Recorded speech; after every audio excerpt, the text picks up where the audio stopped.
I was at Agenda 2000, and one of the people who was there was Craig Mundy, who is some kind of high mucky-muck at Microsoft. I think Vice President of Consumer Products or something like that. And I hadn't actually met him. I bumped into him at an elevator, and I looked at his badge and said, "Ah, I see you work for Microsoft." And he looked back at me and said, "Oh yeah, and what do you do?"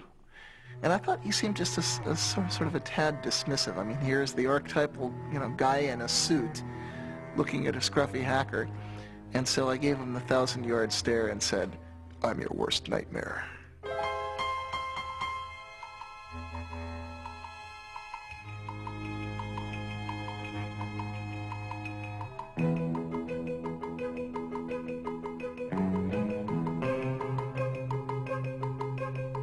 For most of its short but colorful history, the computer industry has been dominated by the Windows operating system. But that could soon change, as Windows faces a strong challenge from Linux. Silicon Valley has long been the place to develop new technology, start new companies, and get really rich. Now the Valley is the front line in a revolution fighting for that most politically incorrect of ideas, individual freedom. Day and night, a loose confederation of hackers and programmers zaps bits and pieces of computer code around the world as it builds the tools to set computer users free. Using open information and the free exchange of technology to achieve its goals, this revolution began in the 1980s with the free software movement and the GNU project, and now is most commonly associated with Linux and the open source movement. We do have one sector that is taking off today. It is the Linux-related sector. And I thought this might be a good opportunity to say, what is Linux? And I'll answer this question for you. Many of you probably already know, but there are 12 million users out there. A computer operating system developed by hundreds of programmers collaborating on the internet, a challenge to Microsoft Windows NT, very popular for its speed, and so this is what the craze is about. To kind of explain what Linux is, you have to explain what an operating system is. And the thing about an operating system is that you're never ever supposed to see it, because nobody really uses an operating system. People use programs on their computer, and the only mission in life of an operating system is to help those programs run. So an operating system never does anything on its own. It's only waiting for the programs to ask for certain resources, or ask for a certain file on the disk, or ask for the programs to connect them to the outside world. And then the operating system steps in and tries to make it easy for people to write programs. Open source is a way for people to collaborate on software without being encumbered by all of the problems of intellectual property, having to negotiate contracts every time you buy a piece of software, have a lot of lawyers involved. In general, we just want to get the software to work, and we want to be able to have people contribute fixes to that, etc. So we sort of sacrifice some of the intellectual property rights and just let the whole world use the software. Before there could be Linux, there was Richard Stallman and the free software movement. I mean, think of Richard Stallman as the great philosopher, right? And think of me as the engineer. Richard Stallman is the founding father of the free software movement. Through his efforts to build the GNU operating system, he created the legal, philosophical, and technological foundation for the free software movement.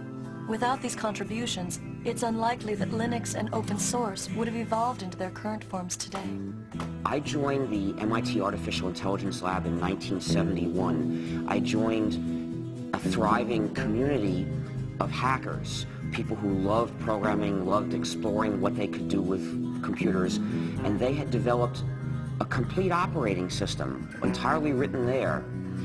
And I became one of the team that continued to improve the operating system, adding new capabilities. That was my job, and I loved it. We all loved it. That's why we were doing it. And we called our system the incompatible time-sharing system, which is an example of the playful spirit which defines a hacker. Hackers are people who enjoy playful cleverness. Well, it first started going wrong as the outside world started pressuring us to have passwords. We didn't have any passwords on our computer. And the reason was that the hackers who'd originally designed the system realized that passwords were a way that the administrators could control all the users. And they didn't want to build tools, locks and keys for the administrators to control them. So they just didn't do it. They left that out. And we had the philosophy that whoever's sitting at the computer should be able to do whatever he wants, and somebody else who was there yesterday shouldn't be controlling what you do today. When they put passwords onto one of the machines at MIT, I and a bunch of other hackers didn't like it. I decided to try a subversive sort of hack. I figured out how to decode the passwords, so by looking at the database of encoded passwords, I could figure out what each person would actually type to log in. And so I sent messages to people saying, "Hello, I see that you've chosen the password mumble," or whatever it was. "How about if you do as I do? Just type enter for your password. It's much shorter, much easier to type." And, of course, with this message, I was implicitly telling them that the security was really just a joke anyway. But in addition, I was letting them in on this hack. And eventually, a fifth of all the users on that computer joined me in using just enter as their passwords. Where did the ideas that led to what is now called open source, how did that begin? Who began that? Well, it actually began with the start of computers, because at that time, software was just passed around between people. And I think it was only like in the late 70s, early 80s, that people started really closing up their software and saying, no, you can never get a look at the source code. You can't change this software, even if it's necessary for you to fix it for your own application. And you can actually blame some of that on Microsoft. They were one of the real pioneers of the proprietary software model. In the mid-1970s, a group of hackers and computer hobbyists in Silicon Valley formed the Homebrew Computer Club. In the club's January 31st, 1976 newsletter, Bill Gates of the recently formed Microsoft wrote an open letter to the community where he made a point-by-point argument for the relatively new concept of proprietary software. Up to that point, the practice of computer users had been to freely pass around software with not much thought given to its ownership. Known as an open letter to hobbyists, Bill Gates writes, "To me, the most critical thing in the hobby market right now is the lack of good software courses, books, and software itself. Without good software and an owner who understands programming, a hobby computer is wasted. Will quality software be written for the hobby market?" Gates goes on to write, "The feedback we have gotten from the hundreds of people who say they are using BASIC has all been positive. Two surprising things are apparent, however. One, most of these users never bought BASIC, and two, the amount of royalties we have received from sales to hobbyists makes the time spent on Altair BASIC worth less than $2 an hour. Why is this? As the majority of hobbyists must be aware, most of you steal your software. Hardware must be paid for, but software is something to share. Who cares if the people who worked on it get paid? Is this fair? One thing you don't do by stealing software is get back at MITS for some problem you may have had. MITS doesn't make money selling software. One thing you do is prevent good software from being written. Who can afford to do professional work for nothing? What hobbyist can put 3-man years into programming, finding all bugs, documenting his product, and distribute it for free? The fact is, no one besides us has invested a lot of money in hobby software. What about the guys who resell Altair BASIC? Aren't they making money on hobby software? Yes, but those who have been reported to us may lose in the end. They are the ones who give hobbyists a bad name and should be kicked out of any club meeting they show up at. I would appreciate letters from anyone who wants to pay up or has a suggestion or comment. Signed, Bill Gates, General Partner, Microsoft."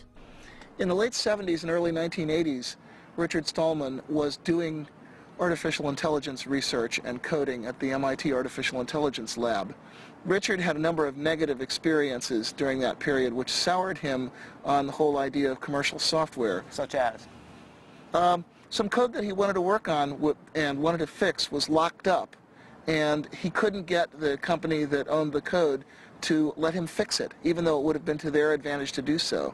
And that put me into a moral dilemma, you see, because to get one of the